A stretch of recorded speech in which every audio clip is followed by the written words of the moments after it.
Pag-alis ni Senador Bato de la Rosa sa Senado, itinuturing na planado ayon yan sa PNP Criminal Investigation and Detection Group. Nangyaring barilan may kaugnayan umano sa paglabas ni de la Rosa sa Senado. Si Ryan Lesiges sa sentro ng balita.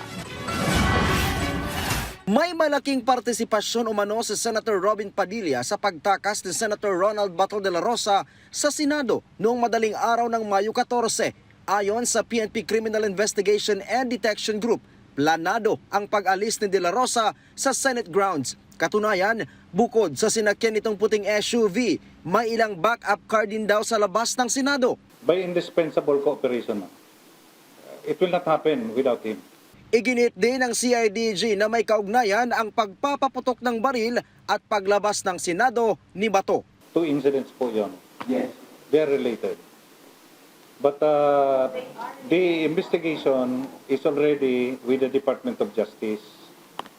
And I do not want to preempt yung findings po ng Department of Justice. Tukoy na rin daw ng CIDG ang 6 na individual na kasabwat ni Padilla sa pagplano at pagpapaalis kay Bato. Kabilang dito ang security officer ni Padilla na dating opisyal ng Armed Forces of the Philippines.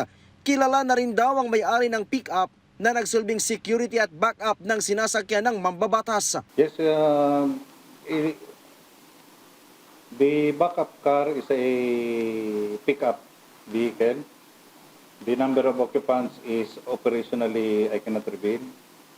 But all throughout ng pag-traverse nila papunta doon sa mga destination, baka po ito. Kaugnay nito, nairekomenda na ng CIDG sa Department of Justice ang pagsasampa ng kasong obstruction of justice laban sa 6 na individual.